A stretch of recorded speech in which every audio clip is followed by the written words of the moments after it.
পাড়ার লোকদের জানা আছে আর গ্রামের লোক জানাচ্ছে এখানে অনেক ডিপ করে মাটি চলে যাচ্ছে। তো এখন বাচ্চা কাচ্চা এখানে খেলাধুলো করে, বাচ্চা কাচ্চা পড়ে গেলে ডুবে যাবে।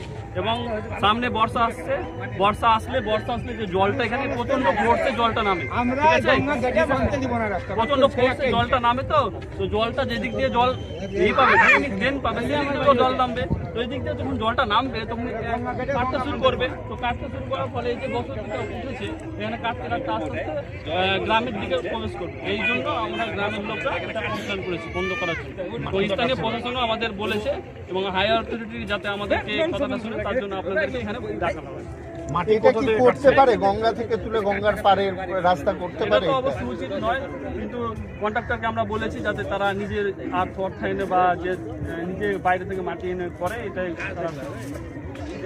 পুনরায় যে রূপ ছিল গঙ্গার সেই রূপে ফেরানোর দাবিটা নিয়েছে। হ্যাঁ, এই জায়গাটা যাতে ঠিক হয়, যাতে ছেলে পেলে দুর্ঘটনা না ঘটে সেটা এড়ানো যায় তার ব্যবস্থা।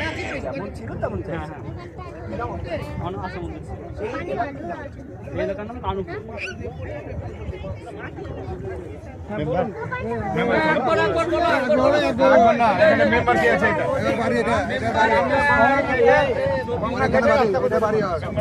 এটা বাড়ি